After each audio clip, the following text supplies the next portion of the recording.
Yeah, I'm not going to say anything, but I'm not offended by people condemning this or that. What I am, I guess, aware of is the double standards of if there are some Jewish people or some white people that exist that think that they're superior, and that means that there is white supremacy somewhere, no matter how small it is.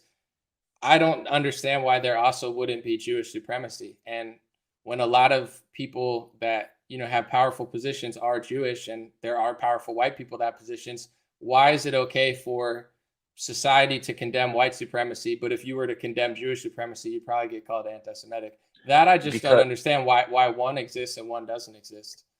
because there's a difference between one individual or few individuals having an opinion and something being like a big part of a certain culture historically or in the present that has real world implications. So if you find me one person that's white and that's thinking that they are superior to others, that doesn't mean there's white supremacy. But if we talk about the specific things that this concept as a greater concept has done to societies, then that's what we can talk about. So when I guess here Jewish supremacy, I don't hear you're condemning the individuals that may be wrong, that me and you would agree and go and condemn them together.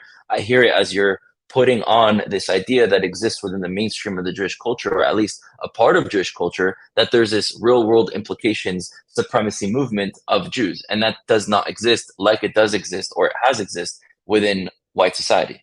Yeah, you're saying like white supremacy has existed in history and Jewish supremacy hasn't, or sort of like that type of organization. Says who? I mean, I think that has happened in history. Where I don't look at it to just to tell you my point of view.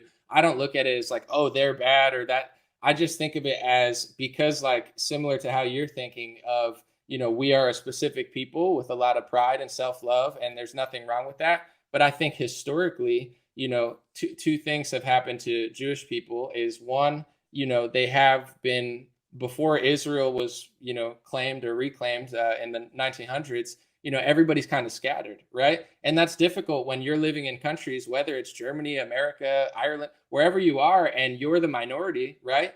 And you're in a group, especially in the 1900s, when everybody was like racially proud, right? The pride in the Italian community, in the Irish community, in the English community. There was a sense of racial division in the 1900s more than now, no question. And I think, because Jewish people have always had their own distinct identity, when they go to certain countries, they don't always assimilate in the way that certain cultures, whether it be Catholics or Christians or Muslims in history, they don't always assimilate exactly as much as other cultures want to. And it's created friction. And I'm not saying that it's right or wrong. I'm just saying, like, this idea that white supremacy exists because white people have done bad things in history, but Jewish people are the innocent victims of history and they've never done anything, like that's only in your head. And I don't think that's real history, in my opinion. I think there's been mistakes in the white Anglo-Saxon community, and there's been plenty of wickedness in the Jewish world as well.